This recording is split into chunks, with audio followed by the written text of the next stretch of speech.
Good evening, everyone. We may have a few more joining us, but we're going to go ahead and get started. And the sign-up sheet is going around. Just remember, if we already have your email, you don't have to rewrite it on the sign-up sheet. But just write it if it's changed or if it's new, if we haven't had it before. We are so glad to welcome you to tonight's Engage and Encounter, the third and three that we've been doing a skim and then a little bit of a deep dive last week into our confessions, part of our Reformed tradition. And we are really excited tonight that our presenter is Craig Howard, who is our executive presbyter for the Chicago Presbytery. He has been executive presbyter for 3 years, a little over 3 years. Just 3 years, and I've gotten to know him in those 3 years. That's about the length of time I've been in this presbytery as well, serving as an interim. And he's a wonderful leader and very gracious to be with us tonight. And I asked him if there was a fun fact about him I could share, and this is one of the best fun facts I think I've ever heard. So his name is Craig Howard. His full name is Craig Montgomery Howard. So he has 3 first and last names.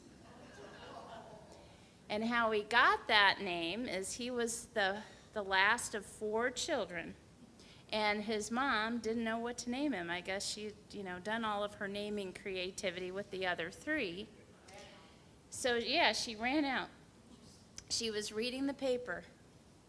She got to the comics. And Penny, who knows Penny? Penny comic strip? I didn't know it. Kinda. Well, Penny was a comic strip. And Penny was having a party, and she had only invited men. She invited Craig, she invited Montgomery, and she invited Howard. And supposedly, that is a true story.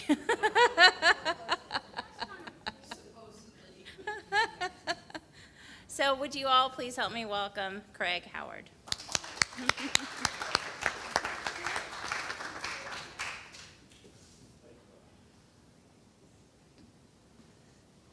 I don't know if anyone's ever told that story publicly.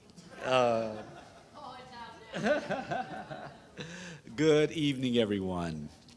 So we're in for a fun time as we learn about this special committee that has been organized to write a new confession for the Book of Confessions. And gonna go through this. So the first question is, why write a confession? And according to our Book of Order, and I brought them all, by the way, Book of Order, Book of Confessions. What's this one? The Bible. Some traditions would say, don't put the Bible on the bottom. There, just in case, just in case. So according to the Book of Order, section F 2.01, the creeds and confessions of this church arose in response to particular circumstances within the history of God's people. They claim the truth of the gospel at those points where their authors perceived that truth to be at risk. That truth to be at risk. That sense that the truth of the gospel may be at risk is sometimes called a status confessionis. All right, I don't know Latin. Status confessionis. And let me explain what I'm sharing with you. This is information from our committee that is writing the new confession. And we put this together to go out into the churches and talk with people and get ideas from you about what a new confession should look like. So this is some foundational information as we get to that question, which I'm going to have you to help me answer tonight. And when I leave here tonight, we will have solved the problem of what the new confession should be. And most importantly, it's not a question for the Church of Arlington Heights. It's a question for the members of the Presbyterian Church individually. And you discuss together and just come up with some ideas. That's what we're going to do tonight, okay? So the sense that the truth of the gospel may be at risk is sometimes called status confessionis. For example, 16th century confessions responded to practices of the Roman Catholic Church that the Protestants felt might jeopardize the truth of the gospel. If you read any of the early confessions, like the Scots Confession, and they just hammer the Catholic Church, and you go, oh my gosh, what is this? Well, that's because they're responding to something that was happening at that time, and they felt they had to push back hard on it. The Confession of 1967 responded to the situation in the United States in the late 60s. Anybody remember the late 60s? You've heard of the late 60s, okay? I always say, when you think things are bad, just think back to the late 60s. It was a bad times. But a confession was written called Confession 1967. We call it C67. And it responded to these things. And interesting to me was the name of the confession was C67, responding to those things, and was written after those things and a reflection back upon it.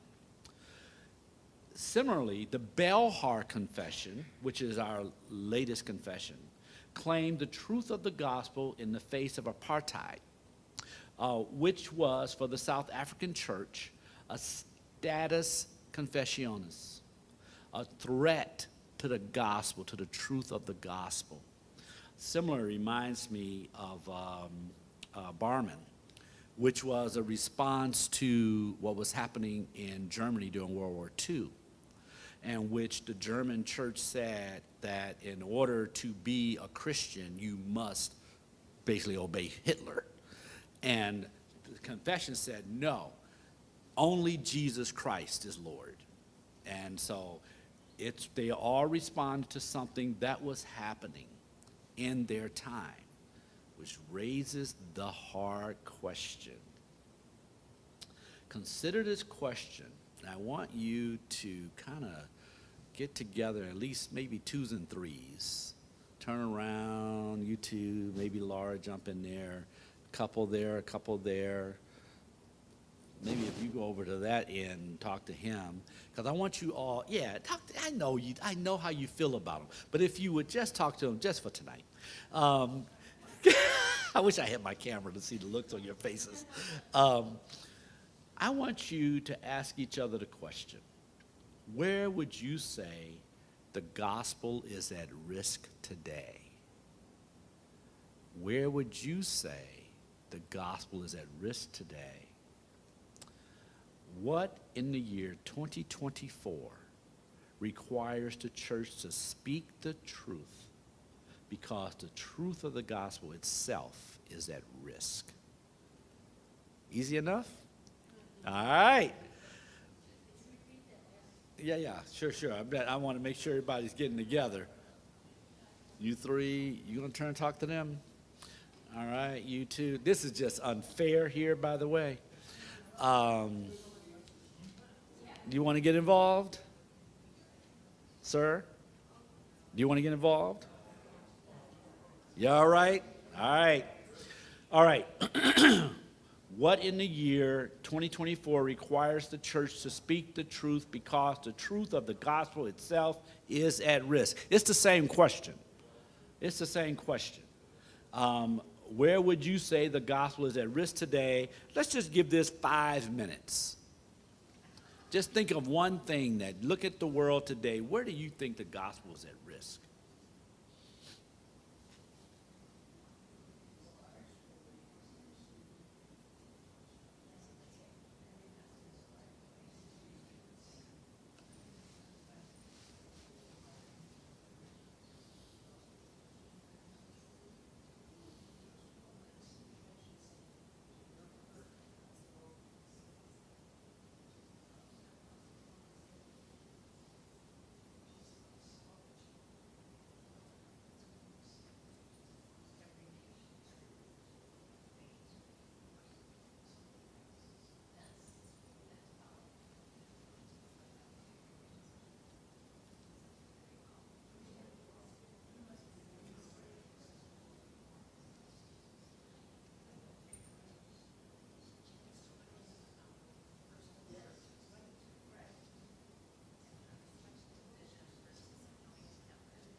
Okay, let's get a sense of kind of what's out there and where you're finding fluidity and where you're getting stuck.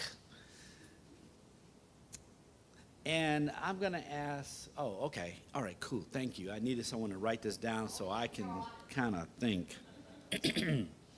So tell me what kind of statements were being said. What did you come up with? Who wants to start? Who wants to point to somebody else to start?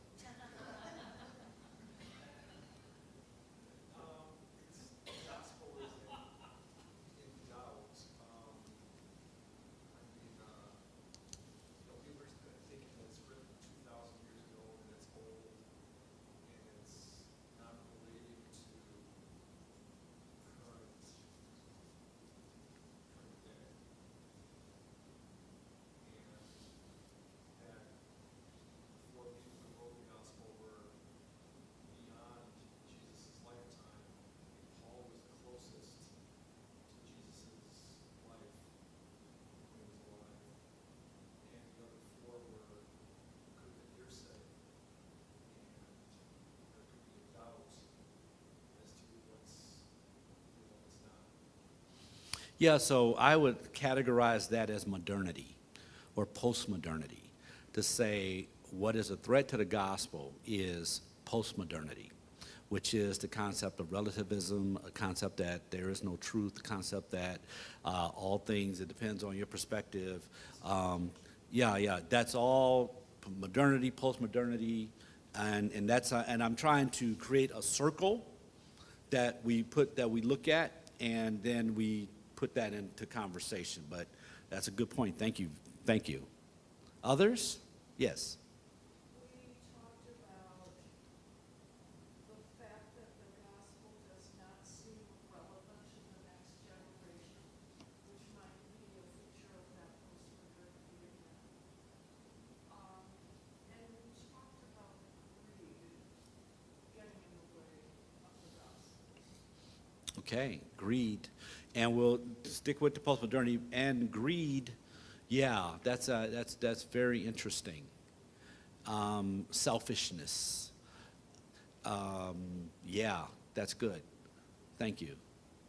Others? All right, we're up to your row now. Well, I think we've talked about the gospel on maybe a broader scale of just weaving the word of love throughout the gospel. Mm-hmm. The world needs that, but also really frustrated that that's not a big thing of what our world needs. And Isn't there a song about that? What the world needs now. why just So then let's talk about it. Let's flip it, right? We know that, and again, I'm intentionally being broad with this word, the gospel, right? It's not necessarily the gospels as in Matthew, Mark, Luke, and John, but the teachings of Jesus that are throughout the scripture, both Old and New Testament. So, but let's say one thing we are clear about, that Jesus spoke about love. And so then what would be antithetical to that? What would be coming up against that? Is hatred, is war, is division, right? Separation, breaking. These are things that are happening in our world that are putting the gospel at risk, you see. Because as people accept, let's go with the Gaza.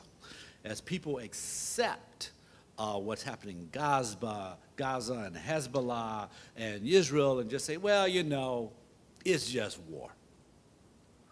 That's putting the gospel at risk because we are about peace.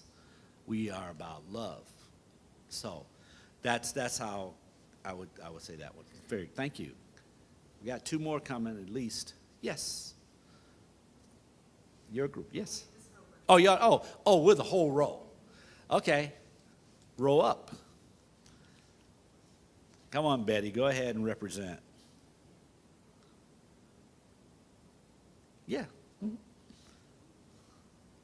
Jan started by sharing with us that she's a place of hurt right now. And I asked her what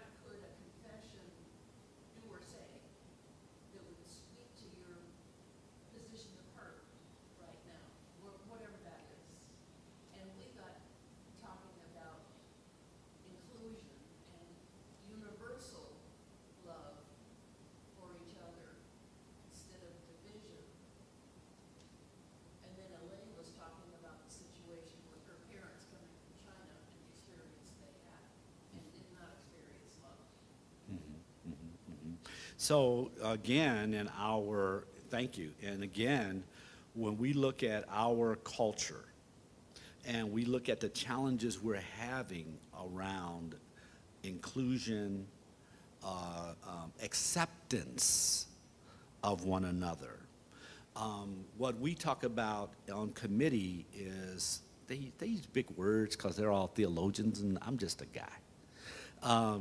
They use anthropological something. But what it means is, what does it mean to be human? What does it mean to be human in the 21st century?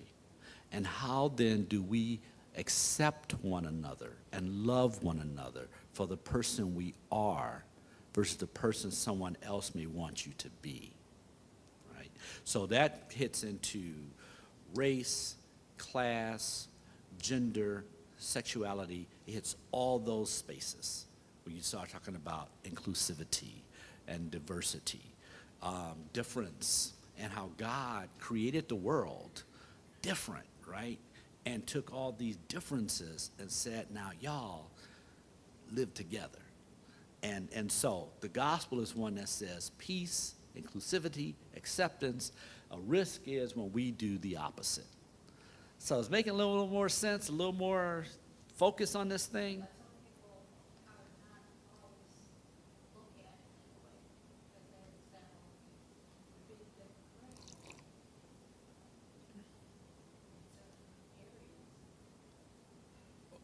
areas. Say when you say people don't always look at it that way, what way? Which way? Mm-hmm. Right. Right. That's postmodernity, right? Everybody's entitled to their own opinion. Even another layer of postmodernity is everyone's entitled to their own truth, right? And so back to it. The risk is when love is taking a back seat, then the gospel is at risk. When hatred and division is driving us in our decisions, then the gospel is at risk. So that's the confession is trying to challenge us to think about what's going on that will cause us to have to put some words on a page or on a computer to say, we do not stand with the hatred. We stand with love. We do not stand with division. We stand with peace. We do not stand with relativism. We stand with a truth. And we believe a God is truth. This is still Christian foundational stuff. I'm sorry? Yeah. But our job is as a church, a universal church, to say, this is where we stand at this time because of all these other things that are happening. This is where we stand. That's it. That's a confession. This is where we stand. And what this is showing you is when you look at a confession, with that insight, you will ask the question, what was going on to make them write that down? And that's the key. To look behind the confession into the world as a lived place, not a theory, not someone wishing, oh, I wonder what's going on out there. Living in the world as it is, coming up with a statement to respond to the world as it is. That's a confession. That's a confession. Yes? Then we have to talk about the creation being threatened, Yes. which threatens the gospel. Yes, exactly. So when you look at God created the world, good, God put humans in the world to say, care for it, take care of it. Are we being responsible? What does that mean? What do we have to say about that in response to living for the gospel, right? A world that God created good, a world that God said, care for this. when we are abusing it, then we have to stand up and say, abusing creation is not God's will. Another way to flip it, caring for creation is God's will. That's what we confess. Y'all getting it? Yes.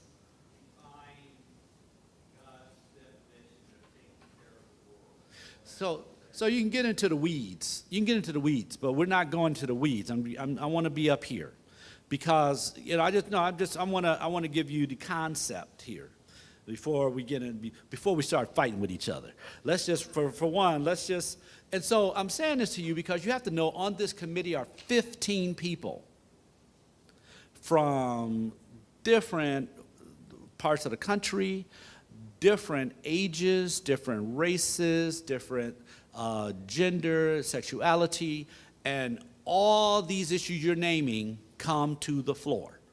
And we have to wrestle with them as we're trying to answer a question of what is the thing? What are we going to respond to today? And can we, come to an agreement on that? So that's why I just wanted to show you the big picture.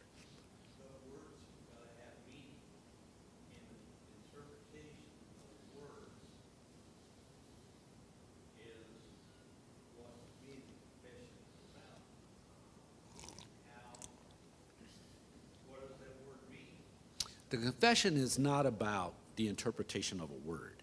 A confession is about taking a stand. And the question I would ask you is, in those words, what are they taking a stand against or for? That's the question. And that's when you read the confessions, that's the question that you ask. What are they standing for? What are they standing against? And then the question I'd be asking, and why? Why is this an issue? So a confession, everyone, how many of you in here are ordained ruling elders? Okay? Ordained teaching elders. Okay? Look at you. Oh, man, all you wonderful ordained folk. We all had to say these words or some form of it from our book of order, right? Do you sincerely receive and adopt, and listen carefully now after what I just said about what a confession is. Do you sincerely receive and adopt the essential tenets of the Reformed faith as expressed in the confessions of our church as authentic and reliable expositions of what Scripture leads us to believe and do, and will you be instructed and led by those confessions as you led or lead the people of God? I will, right? When I got married, the pastor said, and for you, I bequeath my troth, or something like that. I said, I didn't even know what it meant. I just know I wanted to marry that woman. Okay? So we say things sometimes, we don't know what it's talking about. Okay, yeah. It's gonna get me off my knees. Okay, fine. So the question teaches us two things about confessions. One, a confession is intended to be an authentic and reliable exposition of what the Scriptures lead us to believe and do. What is it? I want to be in the Presbyterian church. What do y'all believe? Give me a sentence. Sorry, I got to give you a book of confessions to help guide you. And please don't read them all because you think we're crazy, okay? But this is how we use confessions to help us understand the Scriptures. If you think about what we just did, that exercise of looking at our place and time and responding to it in a way, that means these confessions were at some time a living document responding to a particular, right? And they're trying to help guide us on how we respond to a particular in our time and place. Second, a confession is intended to be an instructional guide for the church. We teach the scriptures. The confessions can help us understand how we should respond to hatred, to creation, to racism. It's all in there. It's all in there, what we believe, what we confess. The Book of Order has more to say about confessions. Listen to this description from Form of Government section 2.01. Again, in these statements, the church declares to its members and to the world who and what it is, what it believes, and what it resolves to do. In other words, collectively, the confessions answer 4 questions. Who is the church? What is the church? What does the church believe? What does the church resolve to do? I like that idea that we actually do something. Our confessions help to mark us as Catholic, capital C. That is a part of the universal church, Protestant and Reformed. So our confessions are not just the Presbyterians' confessions. We are part of a family of confessions, and some we've adopted as our own that we also confess. The one thing I want to say, and I don't know if this is the right place to say it or not, but I will. The world in which we live is a little bit different than when these confessions were written in the 16th century. Even in my lifetime, when I joined a church, the question was, what does this church believe? And can I agree with that? Can I go with that? Is God calling me to go with that? Today, when people come to church, the question is, what do I believe? And can the church go with that? Right? And so I wrestle with that as we do this work, because it's a challenge of what does it mean to be church going forward. I want to share that thought with you. So a related question we might ask is this: what authority do confessions have, again, in our structure? What's the order of things? And this is what the Book of Order says. With these three books, and I'm showing you to try to impress you. But if you look closely, they're hardly opened. Anyway, this is the Bible, Book of Order, Book of Confessions, okay? These 3 books are what we base our life and faith upon. But how are they related? And this is what our Book of Order says. While the confessional standards are subordinate to the scriptures, they are nonetheless standards.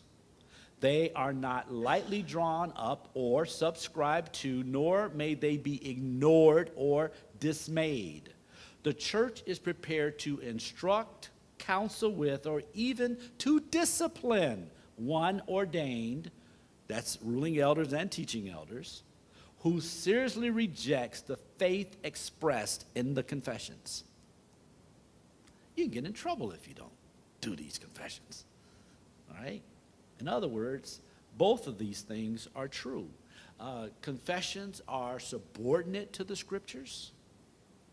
And confessions are standards that are not to be ignored or dismayed. If nothing else you get out of this thing tonight, and I hope you get out of this thing a desire to want to read the confessions, but take the confessions seriously. Although I love the Scots Confession and I love Barman, I'm no big fan of Westminster, which is what our faith is basically based on. I like to read the confessions from new to old, right? Just, if nothing else, even if you just think about, reflect on the Apostles' Creed. Believe in God the Father Almighty, maker of heaven and earth. I mean, just, yeah, take them seriously. Why are they saying that? Why? Let me try something here. So,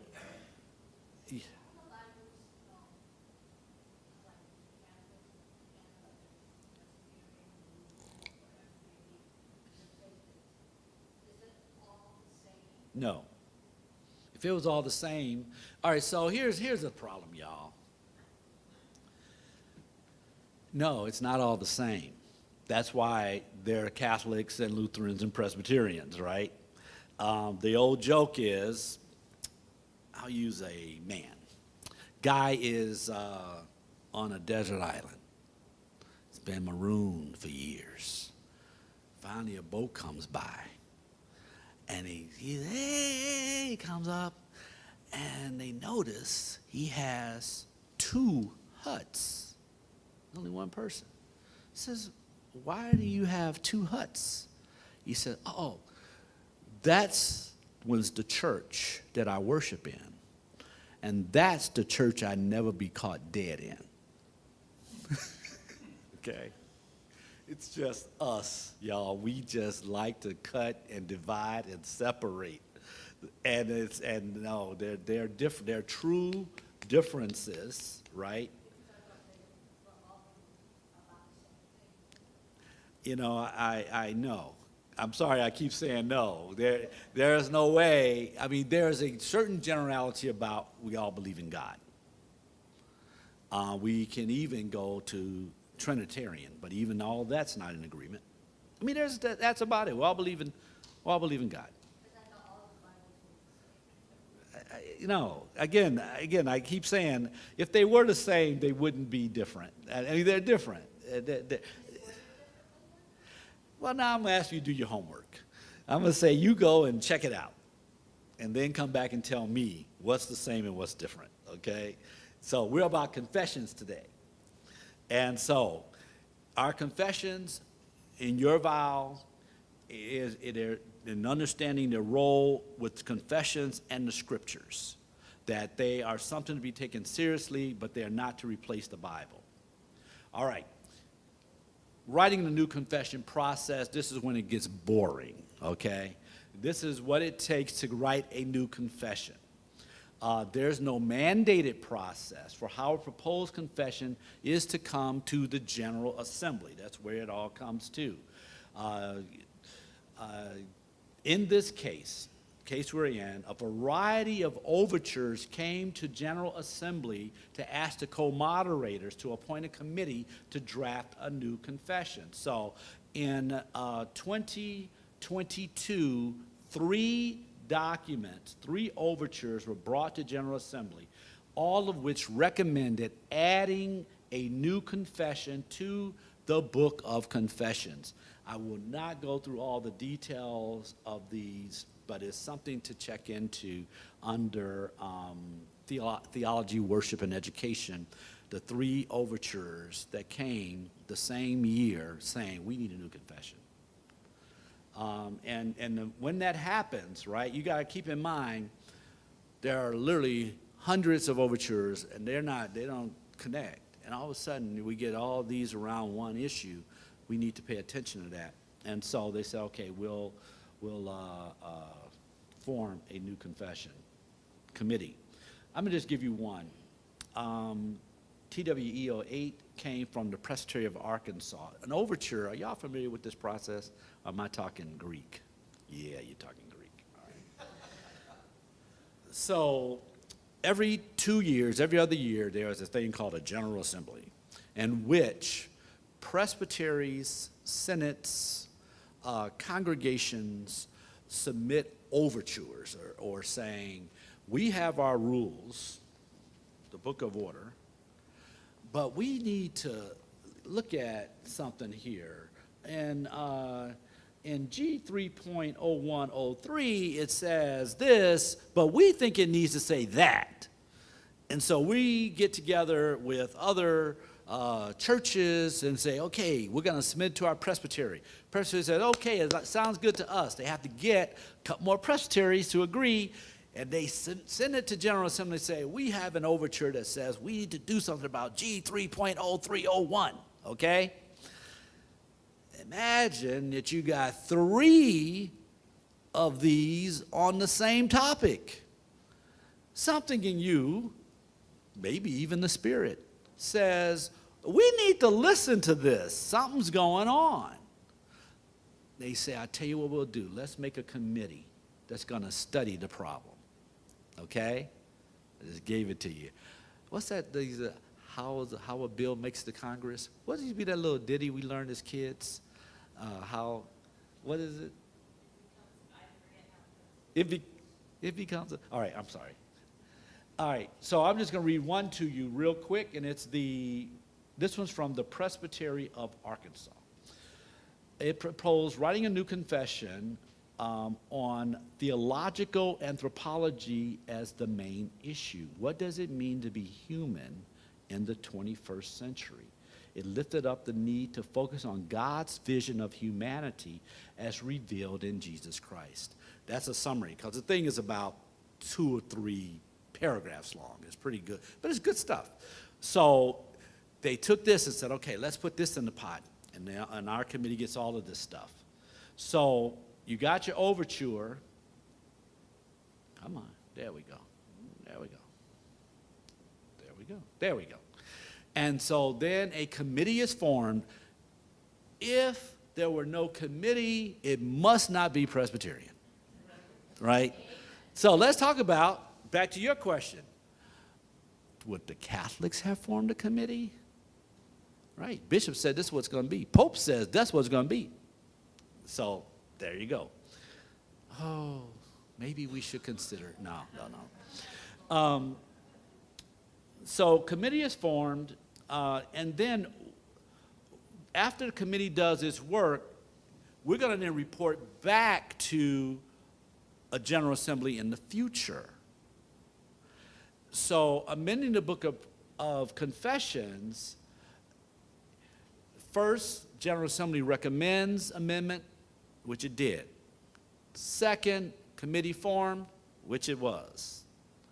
Third, after we write this confession, after hearing from all the folk and doing a theological wrestling, we then write a confession and sends it to General Assembly for approval. General Assembly then sends it out to the 166 presbyteries, 2/3 of which have to say, yeah, we like that one, okay? And then the next General Assembly say, okay, it's part of the Constitution. It's part of the Book of Confessions. We figure this will take at least 6 years, okay? I figured it would take so long. This is when you have to turn the recording off. I figured it would take so long. I saved it under my personal cloud, because by the time this is done, I'll be retired, okay? I'll be out of the presbytery. So this takes time, and we're at the very beginning of the process. All right, moving on. So diverse committee, we still don't reflect the church as a whole, though. We know that. So in addition to prayer and our time together in deliberation, we're spending a lot of time listening to voices around the church, around the PCUSA. So think back to what we talked about earlier. And so I got 4 more questions for you to engage in, and we're going to give it just 5 minutes because you're going to just take one of these you do your roll, you do your back corner, whatever, okay? So think about, what does it mean to be human in the 21st century? How can we embody what we believe as we engage with the rest of God's creation and trust it to our stewardship? What kind of difference can we make in a world that is constantly changing? And where do you see the truth of the gospel at risk? So you dealt with that fourth one. Take one of the other three for your group. Do you want me to assign it, or do you just want to take one? What do you want?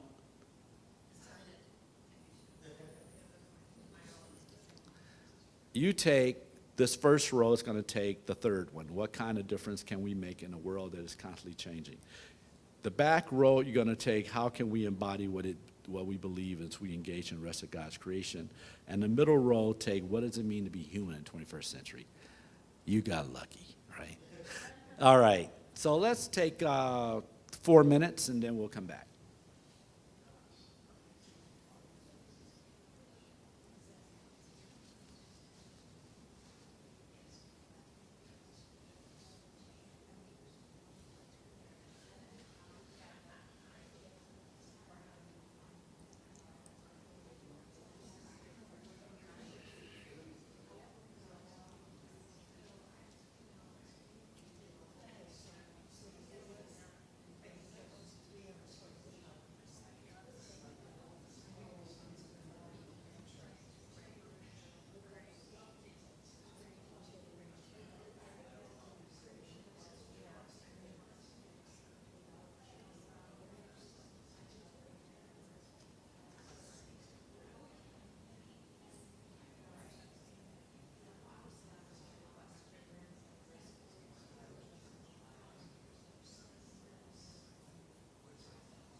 All right, let's wrap it up.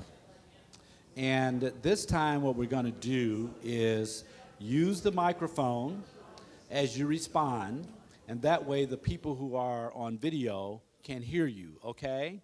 And, okay, you want to be Phil Donahue? All right, which one are you having first? All right. Who wants to go first? So the ones in the last, they're going first in the back. All right, the back row's going first. You're getting the mic. Here you go. What was your question? how can we embody what we believe as we engage with the rest of God's creation entrusted to our stewardship? What kind of thoughts did you have? Like the world as a whole, how we're so wasteful and use up things and energy and everything. How can we embody what we believe by example, by not being wasteful, by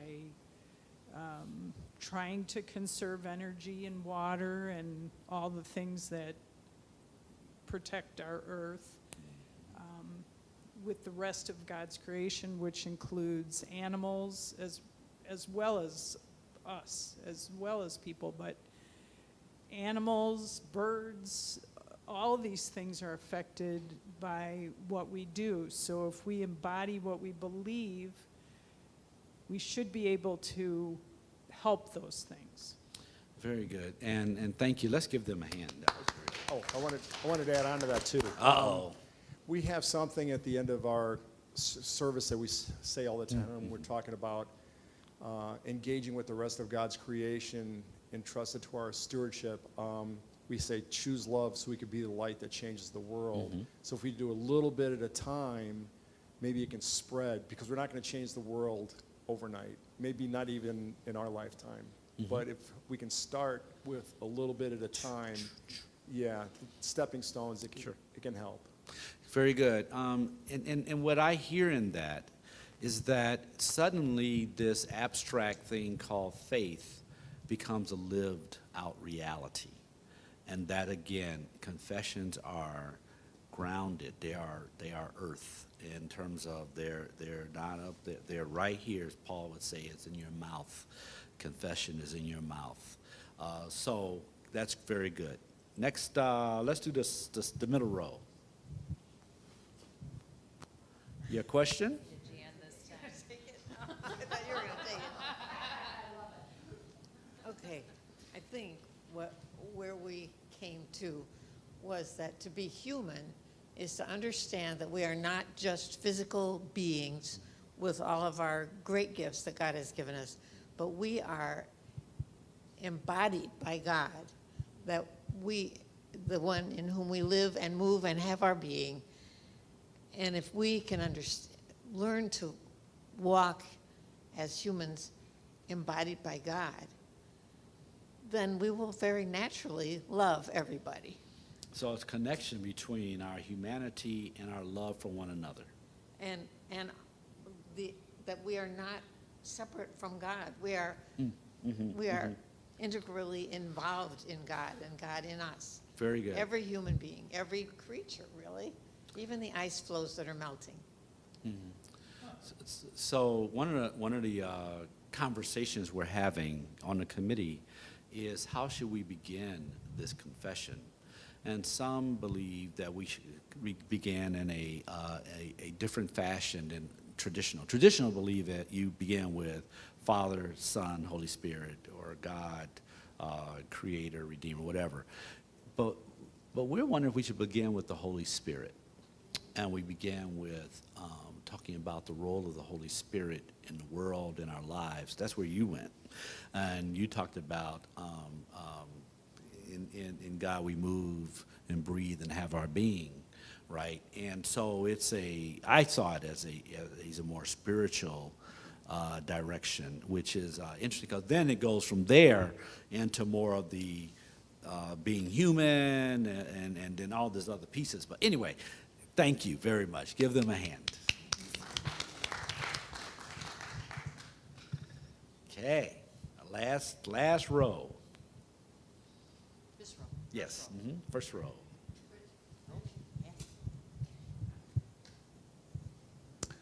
What kind of difference can we make in a world that is constantly changing? Yeah, I want to know that. Well, so do we. We decided that we should attempt to embrace the changes as much as we can, as long as we remain anchored and rooted in the primary beliefs of our religion. Yeah, when I've been thinking a little bit about a question from the back in the first, earlier today, when we talked about postmodernity as a risk to the gospel. And I just was thinking and wondering if that was an accurate thing. In other words, postmodernity is the water we swim in.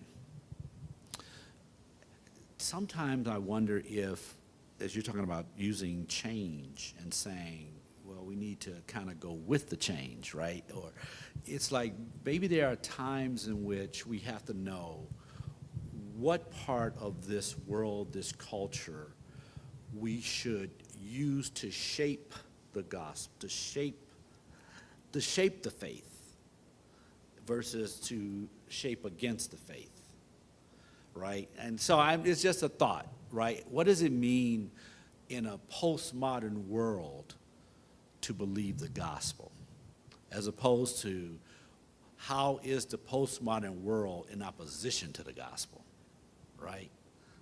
What does it mean to be in a postmodern world and believe the gospel? Yeah, that was a thought. Okay, give yourselves a hand. Last couple of minutes, any thoughts or comments? I'm going to end it right there. Yes. I believe the definition just of love, if we stop trying to define everything down so it gets to be free, we would be a lot better off in the church. If you have love, you have acceptance. You don't have to agree. You still love the person. But you're different. You think different. You have different opinions. And so, to me, if the church expresses love, it shows love. They show acceptance, and they're welcome. You don't have to define different segments, different groups of people, different beliefs. Love. So your confession would definitely have the word love and a directions pointing towards love and a way saying because we love, we change. Thank you. The definition is in love Right. and not in some of the other. But you do know we gonna be wordy. If we're not wordy, if we're not wordy, we're not Presbyterians, okay? We could take a word and we can work that one for a good 3 paragraphs. Other thoughts? Yes, Laura. The way you presented this and the whole, I haven't heard the confessions taught as it's when the truth of the gospel is at risk. That really was clarifying for me about what a confession is, what I should be listening for. And I'm just saying that kind of language were in the confession, what that might look like. Thank you. Yeah, like I say, when you're looking at a confession, ask the question, what are they pushing off on, Let me share a real tidbit. The confessions cannot be changed. They cannot be made current.